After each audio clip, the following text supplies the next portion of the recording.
Hola, muy buenas, bienvenidos de nuevo a mi canal. Hoy nos toca seguir hablando de la Switch 2 y es que Digital Foundry, uno de los medios a los que más sigo y más respeto, han tenido acceso directo a estas máquinas y la han podido testear y han podido evaluarlas desde un punto de vista más técnico, no solamente en impresiones, sino ya puramente en resoluciones y este tipo de cosas. Vamos a ver qué es lo que han encontrado.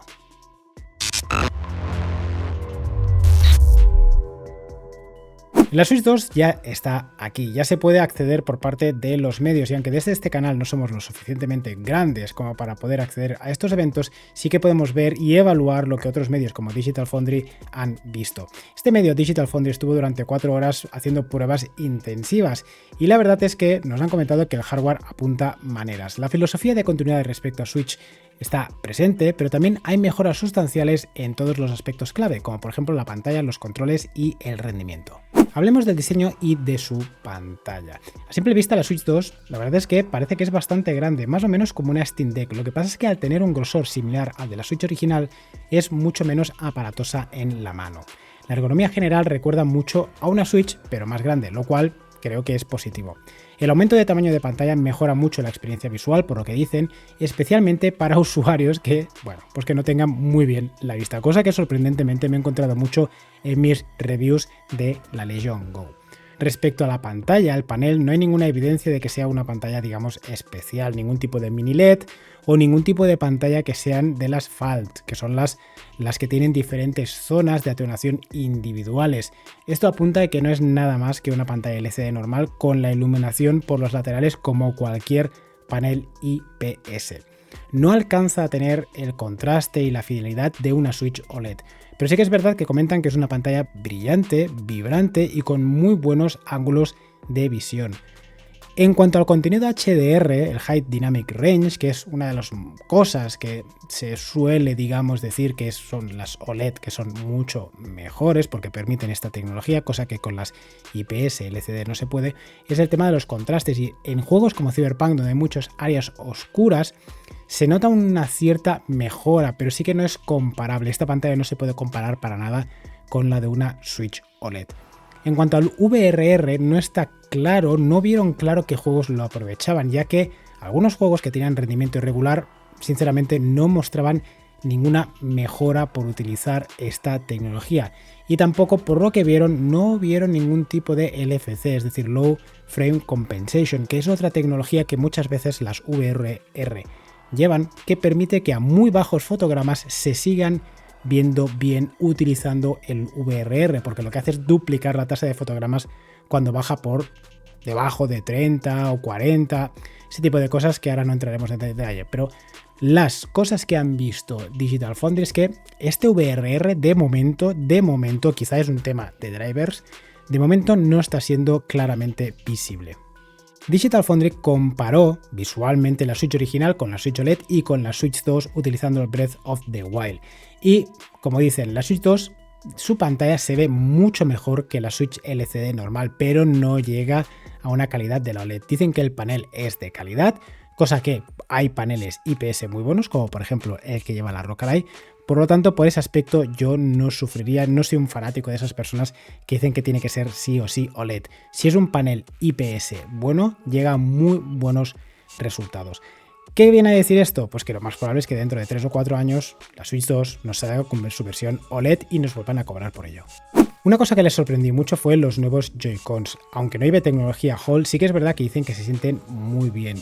Al ser el mando más grande, hay una mejora en cuanto a la ergonomía y hay mucho más espacio para dejar las manos. El anclaje magnético, y esto es muy interesante, el anclaje magnético es muy firme y elimina por completo ese pequeño juego que tenían los mandos originales de la Switch, que sinceramente para mí lo hacía muy molesto, y es que los mandos se movían, depende qué mando, depende cómo tuvieses la consola, pero ese pequeño micromovimiento de 1 milímetro o 2 milímetros lo hacía bastante incómodo en mi opinión. Pues esto con este sistema magnético es muy firme y no hace que se muevan estos Joy-Cons. De todo lo que probaron, lo que realmente era lo que más era vende consolas, esa app killer, era efectivamente el Mario Kart. En modo dock, y esto es interesante, corre a una resolución nativa de 1440p con anti-aliasing, es decir, no es 4K nativo. A mí no me importa que no sea 4K, pero es verdad que a todas esas personas que se les está llenando el tema de la boca con el 4K, que sepan que están incurriendo exactamente en el mismo problema o las mismas falsedades de Sony con el 8K.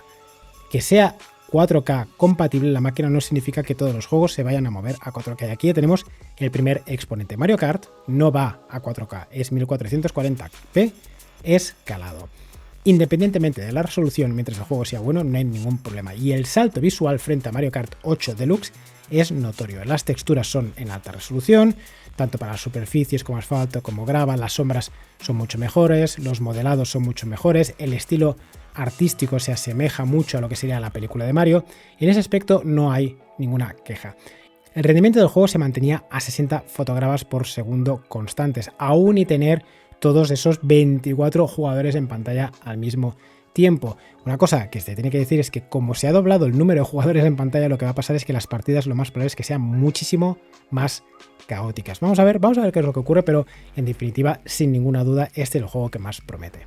Pudieron observar Metroid Prime 4 en el modo de rendimiento de 120 Hz en el modo dock, a una resolución de 1080p. O sea, 1080p, 120 fotogramas por segundo en una pantalla de 120 Hz por segundo. Y por lo que dicen, parece que todo indica que el juego va a correr de forma estable a esos 120 fotogramas por segundo, no va a bajar de ahí, parece que está totalmente clavado. La mejora técnica respecto a la versión de Switch 1 solamente se centra en resolución, fotogramas y textura, es decir, no hay ningún tipo de efecto extra. Y una cosa un poquito decepcionante, y aquí esto a mí me choca bastante, y es que dicen que este juego lo pudieron probar con los Joy-Cons, aunque también lo pudieron probar con el ratón. Y aquí es donde vamos a empezar a ver un poquito este gimmick que es el ratón por varias cosas. La primera, quizá no era el mejor juego para enseñar al ratón. ¿Por qué? Porque Metroid Prime 4 tiene un sistema de lock-on. Y generalmente los sistemas de lock-on y ratón no suelen funcionar bien, ya que el lock-on es una cosa que va muy bien para cuando tienes que manejar algo con mando, pero no con ratón. Esto fue un poquito extraño, tener que bloquear algo y luego utilizar el ratón. Pero este no es el problema más grande. El problema más grande son dos, y es que por lo que se ve, a ver, el ratón, este supuesto ratón, este ratón de los Joy-Cons, la forma, la ergonomía que tiene no es muy cómoda. Tienes que poner la mano en una posición que no es demasiado cómoda para jugar. Y además, por lo que vieron en este juego, tiene lag, es decir, no era fácil jugar. Esperemos que esto lo mejoren. No puede ser que esto sea un tema del setup, de los monitores de allí y tal, pero hay que saber que algo que yo ya había visto es que el tema de la ergonomía, sinceramente, no parece muy cómodo, o por lo menos muy distante de lo que sería un ratón. Y el juego que les dejó una sensación más agridulce fue el Donkey Kong Bonanza, y es que por lo que se ve, aunque la tecnología de destrucción está muy bien, una tecnología ya utilizada anteriormente en otros juegos como por ejemplo Red Faction, este juego solamente funciona en 1080p nativos. Se ve bien, pero que sepamos que de ahí a 4K hay bastante. La destrucción del entorno es masiva, se pueden destruir muchísimas cosas, pero esto provoca que el rendimiento sea muy inconsistente, ya que hay caídas a 30 FPS constantes durante el gameplay, con bajones. Y por lo que se ve este juego, esto utiliza un tipo de técnica que seguramente será una de doble buffer, que o va a 30 o va a 60, no hay rangos intermedios, es decir, que el VRR no parece que pueda haber mucho para trabajar aquí. Tendrán que bloquearlo a 60 o quizá incluir un modo a 40 FPS, pero por lo que se ve ahora mismo, de momento no lo tienen bloqueado a 60 FPS.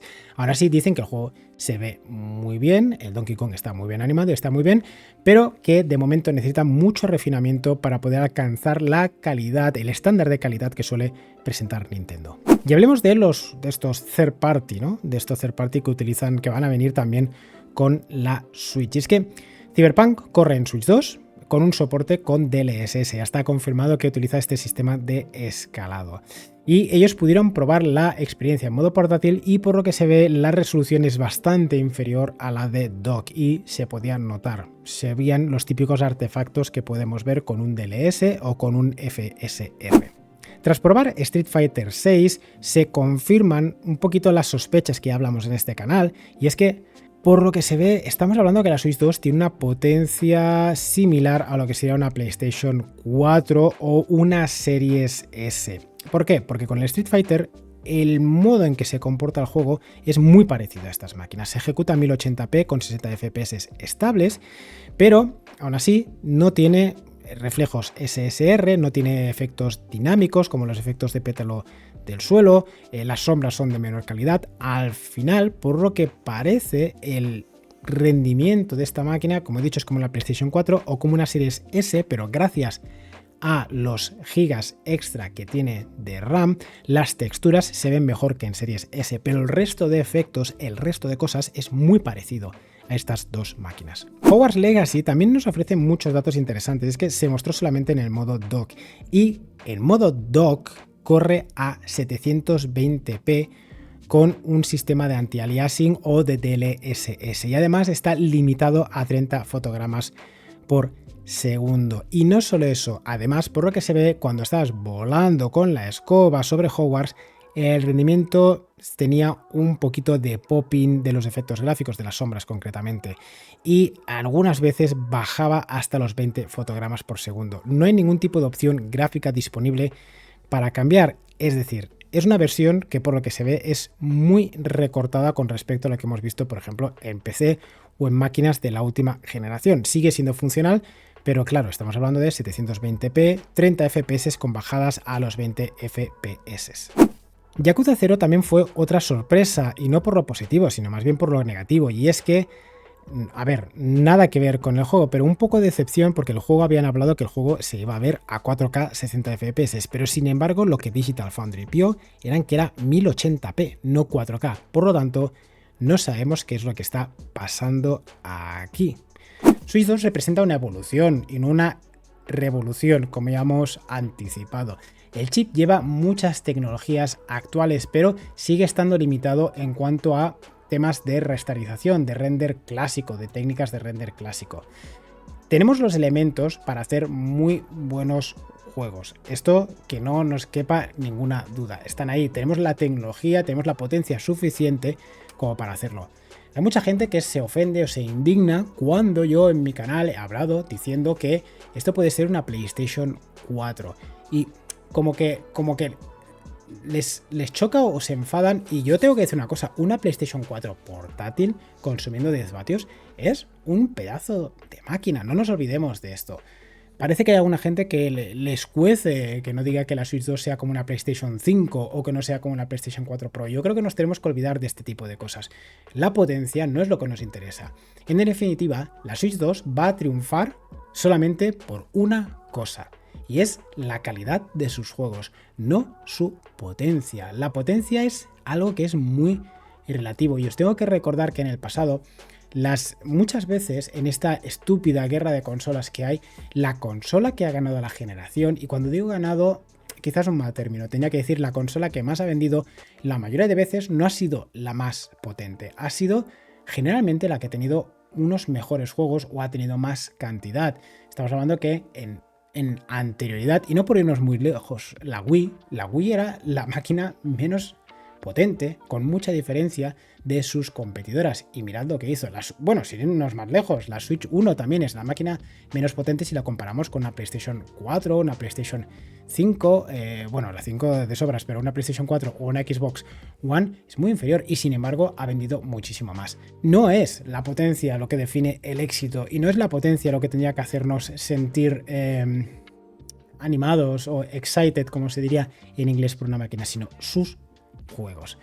Y de momento, estos juegos que estamos viendo aquí, hay que todavía seguir un poquito viendo a ver qué más van a sacar, porque de lo que han sacado, yo sinceramente, lo único que me quedaría es con lo que hemos visto con el Mario Kart. Lo demás, personalmente, lo veo un poquito flojo.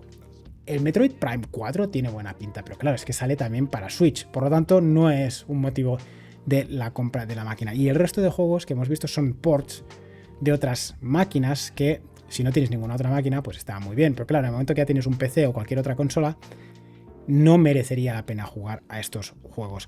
Hay casos preocupantes, creo yo, como por ejemplo el Hogwarts Legacy. Estamos viendo que su rendimiento es 720p, 30 FPS con caídas por debajo de eso. Ahí ya es donde, pero como he dicho, no nos tiene que interesar la potencia, nos tiene que interesar que los juegos estén bien hechos y sean divertidos. Vamos a ver qué es lo que ocurre. Os dejo aquí mis opiniones, muchísimas gracias y acordaros que para mí me ayudáis mucho si le dais al like, si os suscribís y si me dais vuestra opinión en los comentarios, que intento responderlas. Todavía estoy respondiendo comentarios de vídeos anteriores, pero bueno, llegaré a todo. Muchísimas gracias y nos vemos en el siguiente vídeo.